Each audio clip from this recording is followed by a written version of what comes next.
मेरे प्यारे बच्चों, क्लास 9 में एक बार फिर से आप लोगों का स्वागत है।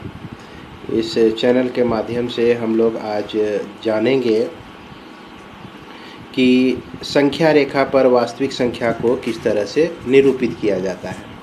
तो आज का हमारा टॉपिक है संख्या रेखा पर किसी भी वास्तविक संख्याओं को किस तरह से निरूपित किया जाता है।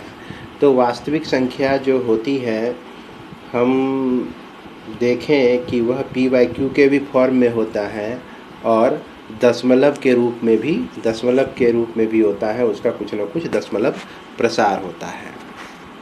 तो इस वीडियो के माध्यम से संख्या रेखा पर दशमलव संख्या को किस तरह से निरूपित किया जाता है, तो आज हम लोग इस चीज़ को जानेंगे।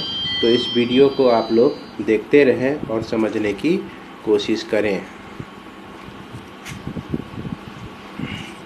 इस चित्र में आप लोग देख रहे होंगे कि एक संख्या रेखा है। ये ऊपर पे जो आपका दिया गया है एक संख्या रेखा है। इस संख्या रेखा में आप देख रहे होंगे कि यहाँ पे -3, -2, -1, -0, फिर 1, 2, 3 और इस तरह से 4, 5, 6 इस तरह से संख्या इधर बढ़ते चली जाती है और जो इन्फिनिटी तक जाती है। इसके बाद यह जो है लेफ़्ट साइड में अगर आप जाएंगे -1, -2, -3 तो यह माइनस इन्फिनिटी तक जाती है। तो इसमें हमें जो 2 और 3 के बीच जो आपको दिख रहा होगा, इसके बीच छोटा छोटा खाने दिख रहे होंगे। हर एक के बीच जो है 10 खाने में डिवाइड किया गया है। हर एक को 10 खानों में डिवाइड किया गया है। अगर इसको हम बड़ा करके देखें तो इसको बड़ा करके दिखाने के लिए एक मैग्नीफाइंग ग्लास का उपयोग किया गया है। 2 से 3 के बीच यहाँ पर देखा गया है। तो 2 से 3 के बीच को बड़ा करके, जैसे ये एक लाइन हमारा ले लिए 2 तक आ गया और दूसरा लाइन जो है हम 3 तक ले लिए। इसके बीच कौन कौन सी संख्या होती है? तो इसके बीच जो होती है 2.1 होती है, जैसा कि आप देख रहे होंगे। 2.2 होती है, 2.3 होता है, 2.4 होता है, 2.5 होता है, 2.6, 2.7 इस तरह से इसके बीच भी संख्याएं होती हैं। तो अगर हमको यहाँ पर लिखना हो कि 2.4, तो 2.4 हमारा ये संख्या जो हो जाएगा, आप देख रहे होंगे स्क्रीन पर, ये आपका 2.4 हो जाएगा और यह जो संख्या है यह 2.5 हो जाएगा। इस तरह से हम संख्या को, दशमलव वाले संख्या को व्यक्त कर सकते हैं। इसको आप फिर से एक बार देख सकते हैं कि यह जो ऊपर पे है आपका संख्या रेखा दिया गया है। यह ऊपर पे आपका संख्या रेखा दिया गया है और संख्या रेखा में 2 और 3 को मैग्नीफाई करके देखा गया है। तो 2 और 3 के बीच जो हैं कितने खाने हैं आपका? 10 बराबर भागों में बांटा गया है। तो यह जो है 10 बराबर भागों में बट जाने से क्या क्या हमको मिलता है? 2.1, 2.2, 2.3 ये देख सकते हैं आप। 2.1, 2.2, 2.3, 2.4, 2.5 इस तरह से ये सारी हमको संख्याएं मिलती हैं। इस फिगर के माध्यम से, यह जो एग्जाम्पल है आपका, इस एग्जाम्पल के माध्यम से हम लोग 2.66 और 5 को हम इस संख्या रेखा पर डिनोट करने जा रहे हैं। तो जैसा कि आप लोग देख रहे होंगे कि अभी तक हम लोग 2.6 और 2.7, 2.8 और 2.9 ये सारे संख्याओं को पहचान गए हैं। अब हमको 2.665 हमको डिनोट करना है। तो इसमें देखें कि 2.6 ये रहा आपका, 2.7 ये संख्या है। तो यह जो संख्या होगा 2.665, यह संख्या हमारा 2.6 और 2.7 के बीच आएगा। 2.6 और 2.7 को फिर से हम अगर मैग्नीफाई करके देखें, बहुत बड़ा करके देखें, तो इसके बीच में भी 10 इसके बीच को भी 10 बराबर खानों में बांटा जा सकता है। और ये खाने किस तरह के होंगे, इसको मैं दूसरे पिक्चर के माध्यम से आप लोग दिखा रहा हूँ।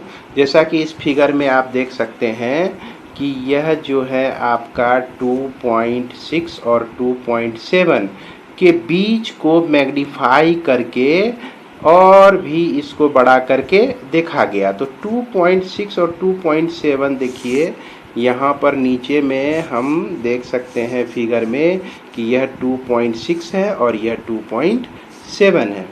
तो 2.6 के बाद जो पहला नंबर आता है खाना देख सकते हैं आप, 2.61, 2.62, 2.63, 2.64, 2.65।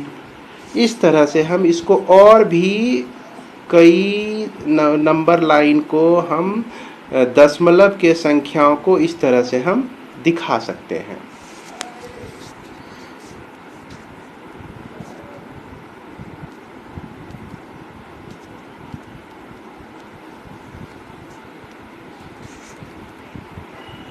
अब हम इस फिगर पर नज़र डालते हैं। जैसा कि हमको दिखाना है 2.66 और 5 को दिखाना है, तो इस ऊपर के फिगर में हमने 2.6 और 2.7 को 10 भागों में विभाजित किया, तो हमको मिला 2.61, 2.65। फिगर में आप ध्यान से देखिए, 2.64 लिखा मिलेगा, 2.65। तो यह जो हमारा संख्या है 2.665, यह जो है यह 2.66 और 2.67 के बीच में आएगा। अगर 2.66 और 2.77 को और भी ज़्यादा हम मैग्नीफाई करके देखते हैं तो इसे भी हम 10 भागों में बांट सकते हैं। तो ये 10 भाग में बांटने के लिए एक तरफ 2.66 हम ले लेते हैं और दूसरे तरफ जो है 2.67 ले लेते हैं। तो 2.66 के बाद जस्ट बाद जो यह इस बीच को जो 10 भागों में बांटा गया है, तो ये पहला भाग जो है, पहला पॉइंट हमारा 2.661 आएगा। दूसरा भाग जो है हमारा 2.662 आ जाएगा। तीसरा भाग जो है हमारा 2.663 आ जाएगा। चौथा लाइन जो है आपका 2.664 आ जाएगा। इस तरह से हम लोग यहाँ पर लिखते चले जाएंगे और एक जगह हमको मिल जाएगा, यहाँ पे 2.665 मिल जाएगा। तो यह 2.665 ही हमारा टारगेट है। तो इस तरह से उत्तरोत्तर आवर्धन के द्वारा हम लोग किसी भी नंबर को, डेसिमल नंबर को संख्या रेखा पर व्यक्त कर सकते हैं। इस विधि को हम लोग उत्तरोत्तर आवर्धन प्रक्रम भी कहते हैं, प्रोसेस ऑफ सक्सेसिव मैग्निफिकेशन। जैसा कि आप देख सकते हैं स्क्रीन पर लिखा होगा कि इस प्रक्रिया को हम लोग क्या कहते हैं, प्रोसेस ऑफ सक्सेसिव मैग्निफिकेशन कहते हैं। इसके बाद हम लोग आगे देखते हैं, इस प्रॉब्लम को देखिए। इसमें आपको दिया गया है 5.37777 को जो है आपको संख्या रेखा पर दिखाना है। तो 5.377 जो है यह संख्या रेखा में 5 और 6 के बीच आएगा। यह 5 और 6 के बीच आएगा।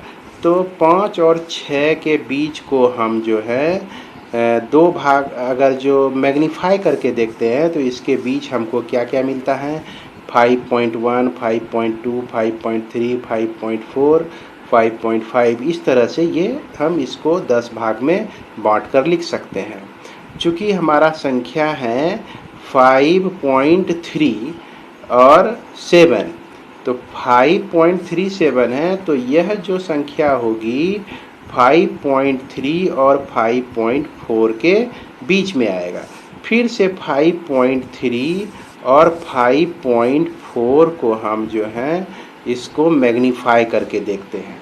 तो फिर इसके बीच जो है 10 खाने हमको मिलते हैं 5.31, 5.32, 5.343, 5.34, 5.35, 5.36 इस तरह से हम लोग मिलते हैं। लेकिन हमारा टारगेट है 5.377777। तो अब हम लोग 3 और 7 तक पहुंच गए हैं। 3, 7 के बाद जो है 7 जो आएगा, तो यह अगला डेसिमल पॉइंट का यह अगला नंबर जो है यह किसके बीच में आता है, 5.37 और 5.38 के बीच आता है। इसलिए हम इसको फिर से मैग्नीफाई करते हैं, आवर्धित करते हैं। तो आवर्धित हम लोग चलिए करते हैं, किस तरह से किया जाता है इसको आप समझ ही गए होंगे लगभग, और इसको आगे हम देखते हैं किस तरह। इस फिगर में 5.371,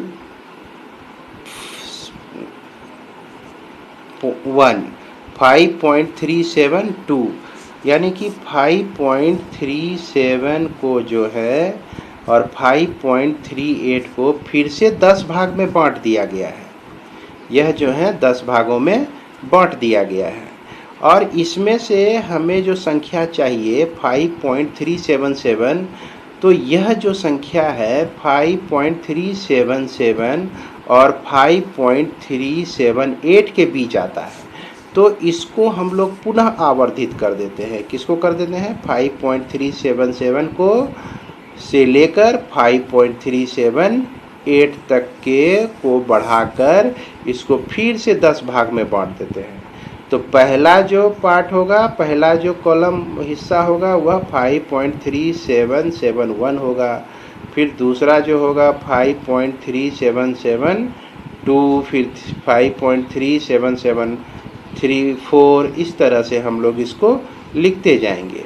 तो जैसा कि हमको संख्या में दिखाना है 5.377, फिर उसके बाद 7, तो इसको 5.3777 और 5.3888 फिर इसको हम लोग आवर्धित करते हैं, और इसको हम लोग आवर्धित करते हैं और इसको आवर्धित करके देखते हैं।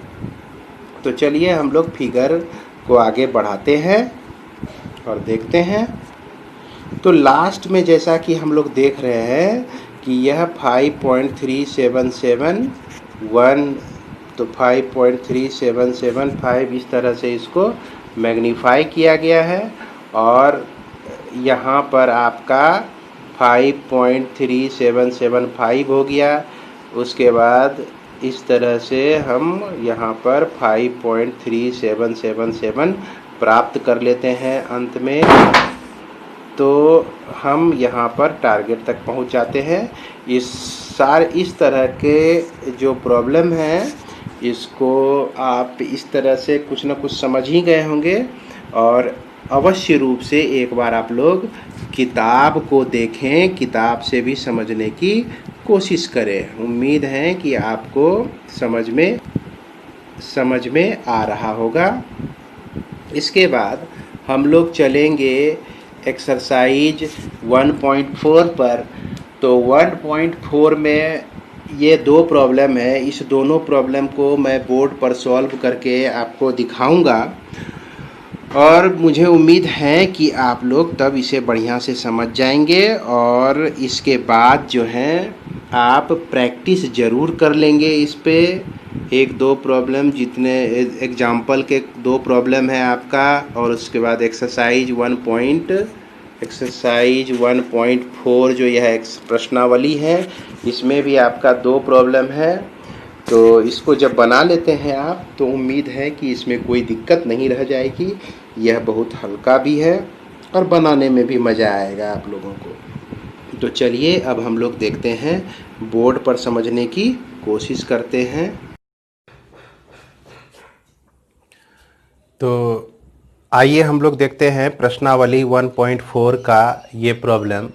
तो जैसा कि पहला प्रॉब्लम में कहा गया है कि उत्तरोत्तर आवर्धन करके संख्या रेखा पर 3.765 को देखिए। तो जो एक्सरसाइज आपका 1.4 में पहला नंबर आपको दिखाना है 3.765 को। तो यह जो 3.765 है आपका, यह संख्या जो है 4 और 3 के बीच में है। तो जब हम संख्या रेखा को ड्रॉ करेंगे तो संख्या रेखा पर हम कोशिश करेंगे हमेशा कि यह जो है आपका 3 और 4 संख्या अवश्य रूप से आ जाए, और इस तरह से हम संख्या रेखा को डिनोट कर सकते हैं, यह माइनस इन्फिनिटी तक और यह प्लस इन्फिनिटी तक। इस तरह से हम दिखा सकते हैं इसको। अब इसका उत्तरोत्तर आवर्धन करना है, यह 3 को, उसके बाद इधर 4 को पुनः हम 10 भागों में बांटेंगे। तो यह आपका हो गया 3 और यह आपका हो गया 4 हो गया। तो इसको 10 भाग में बांटते हैं, 1 2 3 4, 1 2 3 4, इस तरह से। तो यह जो हो जाएगा 3.1, 3.2, 3.3, 3.4, 3.5, 3.6, 3.7, 3.8, 3.9 और 3.10 नहीं होता है तो वह 4 हो जाता है। अब इसमें देखिए कि संख्या हमारा 3.76 है, तो 3.7 और यह 3.8, तो यह जो संख्या होगी यह इसके बीच में आएगा, क्योंकि 3.7 से 6 आ जाता है, ज़्यादा है, और 3.8 से यह कम है। तो अब हम क्या करते हैं कि फिर इसको हम मैग्नीफाई करते हैं, उत्तरोत्तर मैग्निफिकेशन इसका करते, आवर्धन करते हैं। तो एक साइड हम 3.8 लेंगे और एक साइड हम 3.7 लेंगे। तो यह 3.7 और 3.8 को हम बड़ा करके जब देखते हैं तो इसके बीच भी 10 पार्ट्स होते हैं। फिर इसको 10 पार्ट कर लेते हैं हम लोग, तो यह आपका 1 2 3 4, 1 2 3 4, इस तरह से ये 10 पार्ट में बट गया। अब यहाँ पर देखिए ये जो हो जाएगा 3.71, 3.72, 3.73, 3.74, 3.75, 3.76, 3.77, 3.78, 3.79, इस तरह से हो जाता है। अब हम फिर से संख्या को देखेंगे 3.765 और ये जानने की कोशिश करेंगे कि यह जो है किसके बीच में है। तो 3.76 यहां पर मिला 3.76, अब इसमें बढ़ा कितना, 5 बढ़ा, तो यह जो संख्या होगी यह किसके किसके बीच होगी, हमारा 3.76 और 3.77 के बीच में आएगा। तो फिर से इसको हम मैग्नीफाई करते हैं, उत्तरोत्तर इसका आवर्धन करते हैं। तो एक साइड हम लिख देंगे 3.76 और दूसरा साइड लिख देंगे 3.77। इसको 10 पार्ट्स में हम लोग डिवाइड कर देंगे, 1 2 3 4, 1 2 3 4, इस तरह से। तो यह आपका यहाँ पर एक दिखा देना है लाइन और इसको यहाँ पर दिखा देना है। ये पहला पॉइंट क्या हो गया, 3.761, 3.762, 3.763, 3.764, 3.765, 3.766, 3.767, 3.768, 3.769, इस तरह से। अब इसमें देखिए हमको क्या दिखाना था, हमको दिखाना था 3.765 को दिखाना था। तो 3.765 ये है, तो यहाँ पर हम एक मोटा, इसको इस तरह से थिक कर देंगे, मोटा कर देंगे, और यहाँ पर हो सकता है एक एरो का भी चिन्ह डालकर, यहाँ पर इस तरह से हम इसको एरो का चिन्ह डाल के दिखा सकते हैं कि संख्या रेखा पर यहाँ पर यह जो है पॉइंट आपका स्थित है। इस तरह से बड़ी आसानी से हम लोग बना सकते हैं। उम्मीद है कि आप लोगों को यह समझ में आ गया होगा। इसके बाद हम लोग दूसरा क्वेश्चन देखेंगे।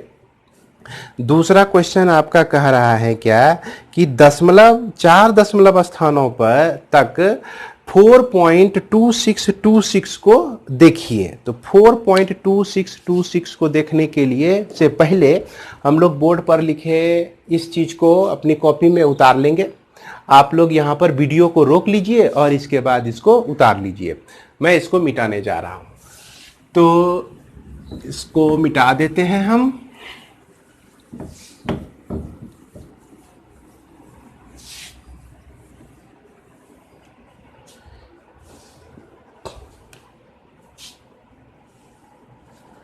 फोर 4.26 पर रैकरिंग है, 4.26 पर आपका रैकरिंग है। इसका मतलब हो गया 4.2626। इसको हमको संख्या रेखा पर दिखाना है। हो तो इसको दिखाने के लिए हम लोग क्या करते हैं, संख्या रेखा को लेते हैं।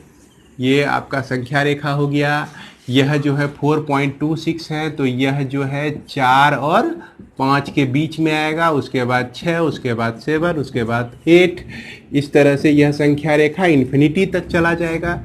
यह 3 हो जाएगा, यह 2 हो जाएगा, यहाँ 0 1, फिर उसके बाद 0, फिर -1 -2।